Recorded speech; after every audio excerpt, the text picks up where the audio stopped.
Welcome back. You're watching CNBC Africa Live from Manguang, the ANC's 53rd elective conference. My guest today, of course, is Minister Trevor Manuel. He's been talking to us about the National Development Plan.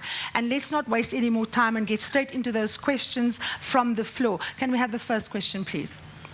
Yeah, Minister, the National Development Plan seeks to operationalize the propositions through the 3 levels of government: local government, provinces, and national, and also the SOEs. Now, we have seen in the past delivery of services suffering through these different levels of government, which culminated in a number of service delivery protests. Now, how does the NDP seeks to deal with the capacity issues in the public sector, number one? And then number two, what sort of criteria will be used, or does the NDP proposes, in terms of deciding on which projects gets implemented where with respect to all these levels of government? Thank you. Okay, second question, please. Good morning. My name is Pandelani Mathoma. I come from Old Mutual. Minister, you indicated that in the NDP there are certain gaps or certain issues that still need additional attention. And I think one such issue is the definition of the national interest. And I think the work that's being done by the Defense Review Committee, led by Mr. Rolf Meyer, is looking into that question together with other state organs.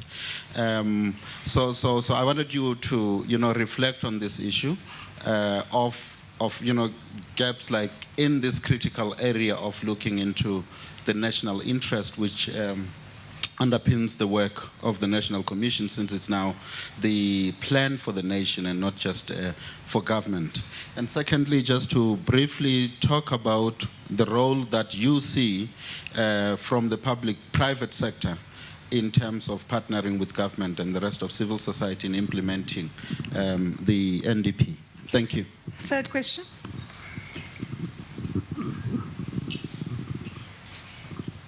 Good morning, Minister. My name is Salani Sitole from the Belt Environment Professionals. My question is around, the plan is actually a good plan. And we say thanks very much for you actually presenting this plan to our country. But what worries ourselves as Belt Environment Professionals is actually the skills to actually deliver this. And the pipeline, because like the education system, because you said you take policies together and you work within that framework, but surely it must be an iterative process, that it goes back and informs certain policies so that they can actually support that in terms of skills. The second one is actually the deployment of technology. To say what sort of technology do we actually deploy in that process? Because like, if you don't deploy something that is actually sustainable, then we will be going back and say, let's revise what we have done, because we still have to address certain issues like global warming. And the third question is around sustainability. Us as Belt Environment Professionals, we are actually global workers. We work everywhere on this globe. And when we see people who drive planes are actually people well seasoned, and the politicians are actually very old, because like they've actually have been in the mail for quite a long time, so they can actually sustain those plans. So our worry is that like, while we see the ministers retiring too early, like yourself, Minister, and the new generation coming, and that in itself is not actually going to sustain what we want to achieve. Minister. I've got 12 questions.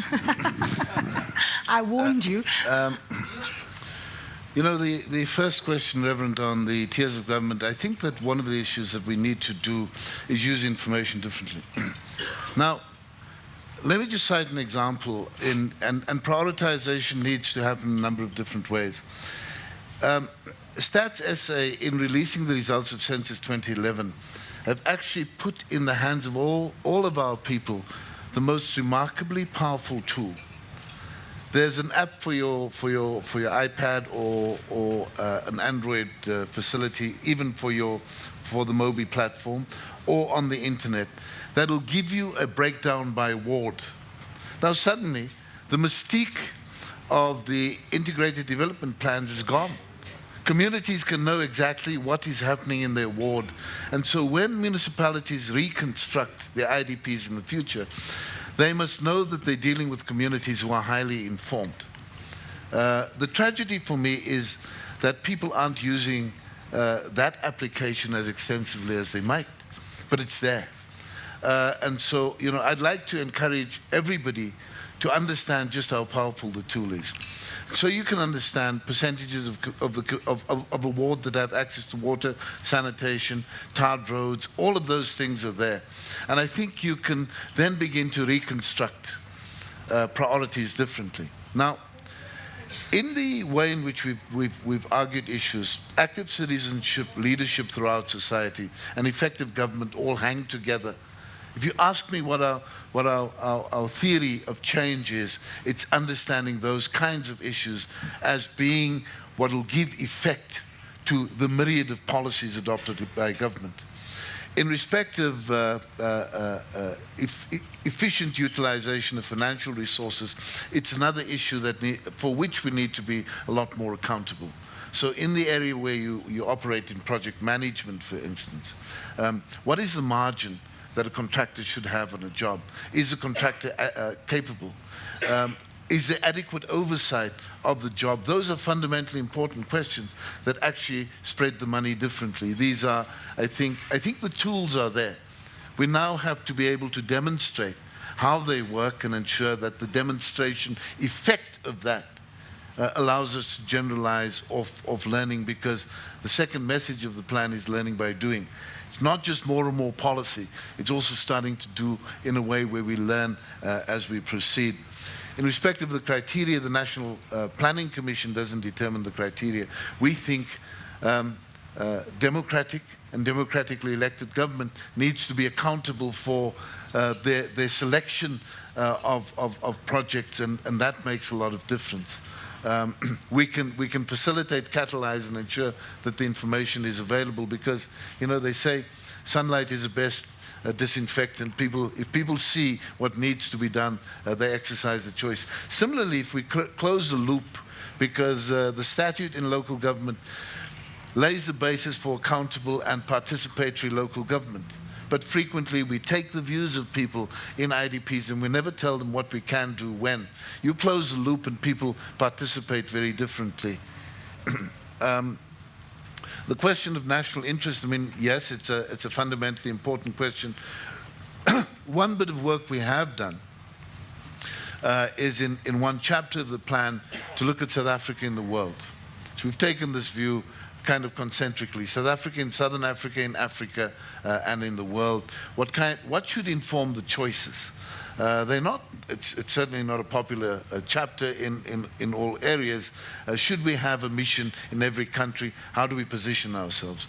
Now, we will harvest the defense review. I give you that, commitment, rock solid commitment. We will harvest that, and we will harvest other work, so that it's an unfolding situation. But part of it is also understanding ourselves as South Africans, what holds us together. How do we value what the Constitution gives us as a promise to our children, and how do we live out those values? These two things act together. If we don't feel South African, then the issue of national interest doesn't have the same resonance. On the issue of private sector, there are a myriad of ways. I don't think it's just a support for government programs. I don't think it's something I'd like to see as part of a corporate social investment. It must be part of what we do every single day, because I'd like to believe that much of what's on the table is actually also in the vested interest of business. And it's reconstructing those alignments. And I think a word that Karima used earlier was trade-offs. and social compact. I don't believe that there's a single compact. I think that there's a myriad of compacts that actually give life to democracy. It's not going to be one grand compact. What you have at the end is a mosaic, and the bits of within that picture are going to change as you go along. Now, in respect of the built environment professionals, we need to look at skills. Part of the challenge is we have, at one level, some progress in higher education in many of the skills supporting the built environment. Some of it is constrained by the poor teaching of maths and science in schools. So you've got to understand what that does to retard the creation of the number of skills. There are many municipalities that don't employ even a technician to deal with roads or water. Secondly, we've got to ensure that we increase the throughput, both in universities and FET colleges, because people register and then don't make it through. So the systems there need to be retooled, and the plan speaks to that. And thirdly, once people qualify, we must ensure that they can professionalize their qualifications. That becomes enormously important.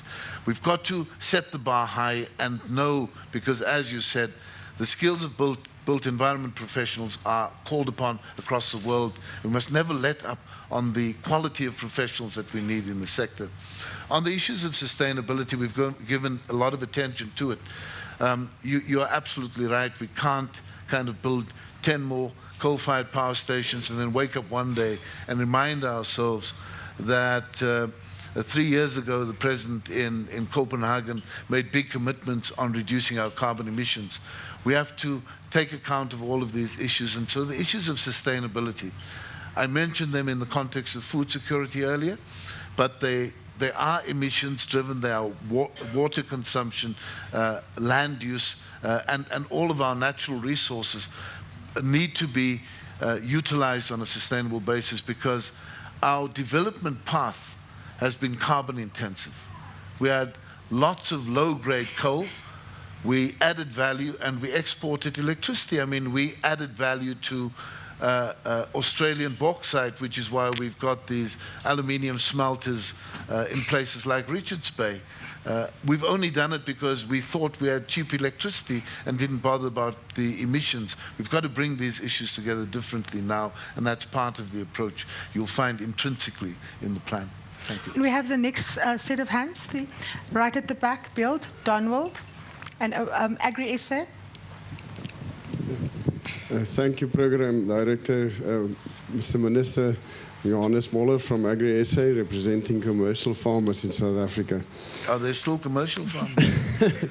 No, not really. They're not profitable farmers. They try to be commercial anyway. Minister, I know you presented your plan at our conference in Somerset West earlier this year, and it was met with great enthusiasm by the conference. So thank you very much for that. It's a very positive plan. However, we have had the national growth path as well, and in reaction to that, we took the old strategic plan for agriculture and developed the new integrated growth and development plan between organized agricultural business under the guardianship of the Department of Agriculture. And that's been finalized over a year ago, but it's not as yet been approved and signed by the Minister of Agriculture. In the meantime, we've had the Green Paper on land reform, especially with the 4-tiered land ownership suggestions in it. We've had the National Development Plan with the challenge of creating over 1 million jobs in agriculture, increasing our job opportunities from 650,000 to more than 1.6 million. We've had the labor unrest problem and the affordability challenges in terms of labor, also the food security, and maintaining a positive balance of payments in agriculture to ensure that we can import machinery and technology and maintaining food security. Now, given that backdrop, how do you envisage agriculture would look like in 2030, and how do we move from where we are now to that vision? Thank you, Minister. Third question. Thank you, Mr. Minister and Program Director. I'm Sipongo Ben from ProGlass as an entrepreneur. What I want to ask Mr. Minister is, We normally hear people in government saying the youth must participate in economic growth, but honestly, I think there is no program which is involving youth to participate in that one. If you can see, lots of youth or small businesses, it's in local government. There is any policy or any plan which is on pipeline, where are you going to involve the local government to involve youth and maybe the big companies such as banks, where they're supposed to help youth? Because, you know, if you go to bank, wherever you are starting, at the end of the day, they need security, they need all of those stuff. And youth, obviously, as entrepreneurs, they don't have all those things. Thank you. Okay. Third question. Good morning, Minister.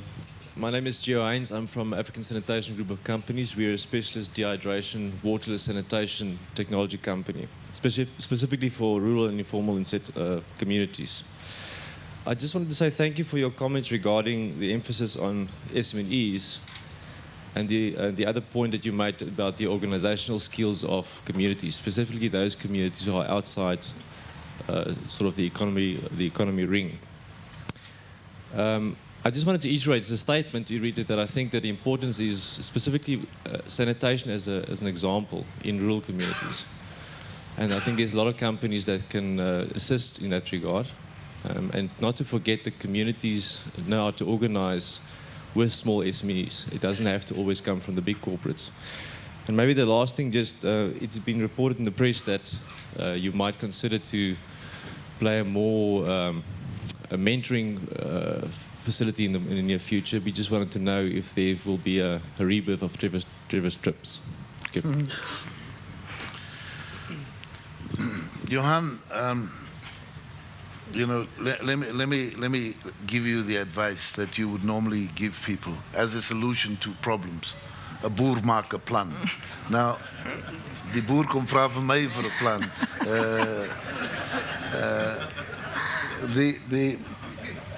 I think that the approach that we've taken is one that is actually that would intensively involve the agricultural sector differently. Interestingly, some people say, Karima, that there's been insufficient support for the plan. A few weeks ago, the President, in addressing agriculture, basically lifted from the plan. And the approach that we've taken is, let's accept the Green Paper on land reform. But we need to take it down from the huge aggregates. We talk of 20% or 30% of agricultural land. Where is the land? How will it be transferred? We can't continue to repeat what we know. And that is that land gets gazetted for redistribution, and then there's no cultivation of the land. It loses value.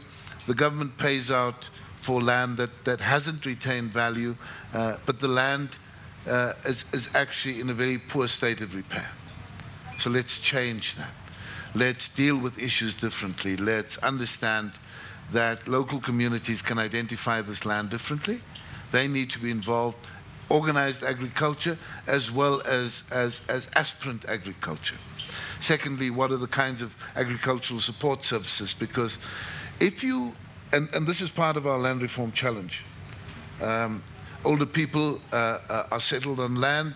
They're too old to borrow working capital because they've got to borrow to purchase the land, borrow for working capital. So they own the land but don't have the working capital. And so land reform in South Africa hasn't gone the way that the pundits thought it would. We need to rethink all of those issues. Never lose our responsibility to deal with land reform as a constitutional imperative. We've got to deal with the issue of history. 2013 is a century since the passage of the 1913 Land Act. We've got to deal with the issue, but we've got to deal with it in a smart way. We've got to deal with it in a participatory way, and then begin to understand that you know, when I look at agriculture, the margins are not big for most of agriculture. So let's be sensitive in how we deal with these issues so that we ensure that the agricultural sector provides jobs because it also offers people a decent standard of living. Closing the gap between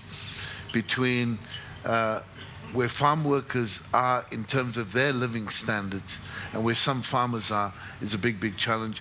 These are issues that we can deal with, I think, with a great degree of sensitivity. Slogans are not going to help us out of this problem. It's not an immediate issue. I mean, it's not just an immediate issue.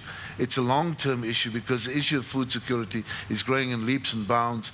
And so our approach articulated in Chapter 6 of the plan is actually one on self-sufficiency, understanding ourselves in Southern Africa, where there's a lot of untapped potential as well.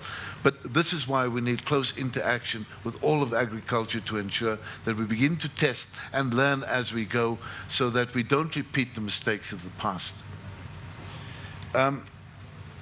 SIPO, there is a big program that exists, and that's in the National Youth Development Agency. They do support youth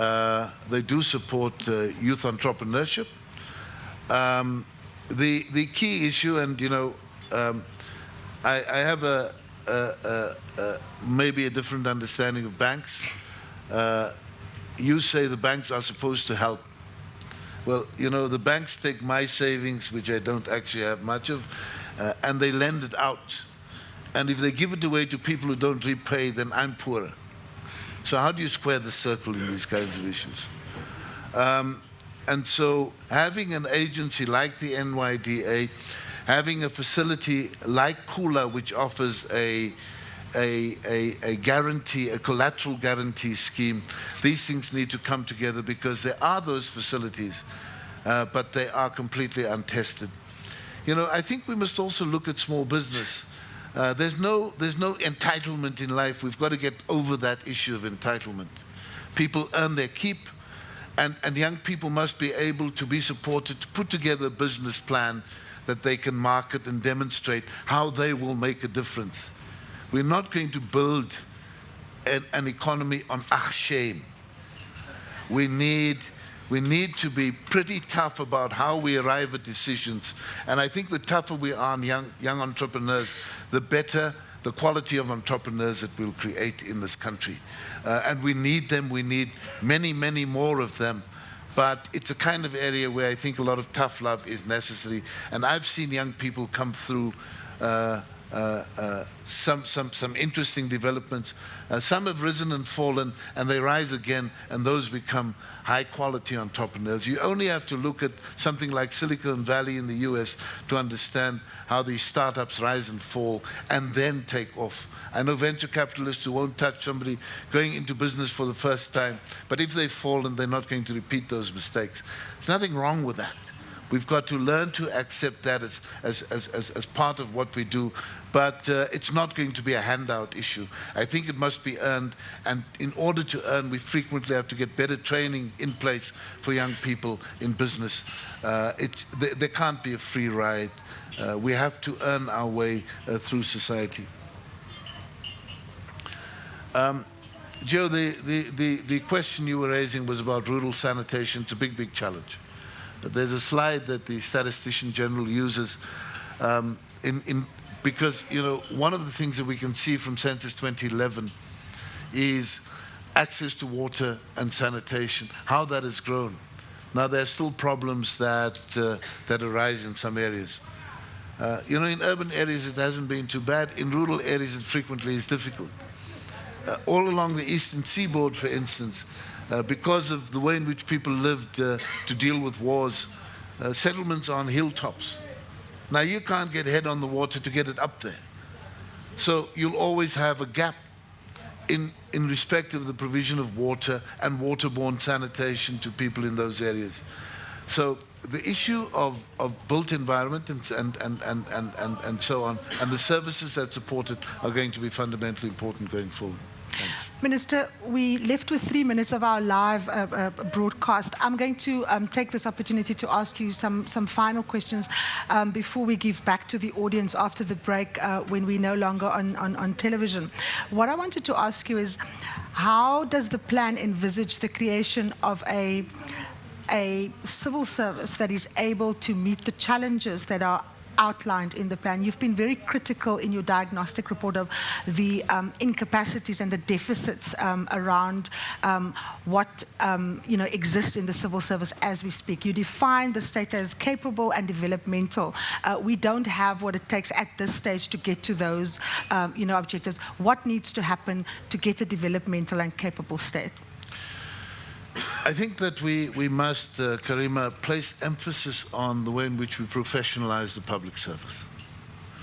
It must be a career of choice, and we must ensure that there's continuing upgrading of skills. If you don't place emphasis on that, you don't actually have a kind of public service that attracts the requisite skills and determination and retains it.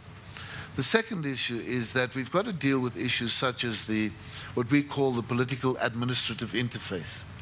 One of the observations that the Planning Commission has made is that there is frequently policy uncertainty. So, at the end of this conference, because I like this place, Manguang, the President asks me to be the mayor of Manguang. So I arrive here, I fire everybody. I bring in policies, even though I happen to be in the same party as the existing mayor. So nobody knows what's going on. You can't run a country on that basis. There must be policy certainty within the party, and there must be continuity of responsibility. The other issue that we've outlined in the plan at some detail is who is responsible? The Gio's question about water. When there's no water in a town, is it the mayor? Is it the Minister of Water Affairs? Is it the town engineer who's responsible? We don't know those things. We've got to fix those things and make it abundantly clear who is responsible. So public service, fundamentally important to the success of the plan going forward, but we must do the little things that will create the big changes. Thank you. Minister, thank you so much for your input. Minister Manuel, thank you.